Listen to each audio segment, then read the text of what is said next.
Hello guys, আসসালামু আলাইকুম। ইসমি Sharmin, welcome to my channel. তো আজকে আমরা চলে এসেছি একটি বিয়েতে, যেহেতু এটা গ্রামের বিয়ে ছিল, তবে তুলনামূলক অনেক সুন্দর হয়েছিল। স্টেজটা সাজানো অনেক এক্সপেন্সিভ লাগছে। উপরে লাল ফিতা, সবুজ হলুদ ফিতা দিয়ে সাজানো হয়েছে, অনেক সুন্দর হয়েছে। যেহেতু এটা সব দিয়ে একদম লাল কালার ছিল, ফুটে উঠেছে।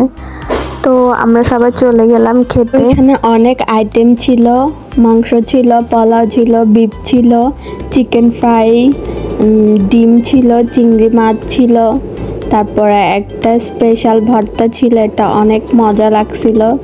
এটা বানানো হয়েছে মূলত আমরা দিয়ে বানানো হয়েছে, অনেক টেস্ট হয়েছে। তো খাওয়া দাওয়ার পরে এখানে চলে এলাম। এই যে হচ্ছে এটা দুলার গাড়ি, মানে বরের গাড়ি। তো আমরা এসে দেখলাম যে বর আসছে, বরের গাড়ি নিয়ে আসছে। অনেক বরযাত্রী ছিল। আমরা গেট ধরার জন্য আসছি, গেট ধরার ভিডিওটা করতে পারি নাই। তো স্টেজে এসে আমি একটা স্লো মোশন ভিডিও করে ফেললাম, যেহেতু বর উপর আসতে দেরি আছে।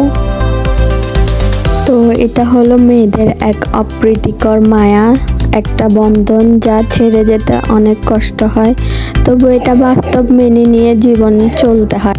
তো ভিডিও শেষে কয়েকটা পিক দিয়ে আমার ভিডিও শেষ করব। যদি ভালো লেগে থাকে লাইক, কমেন্ট, শেয়ার করবেন।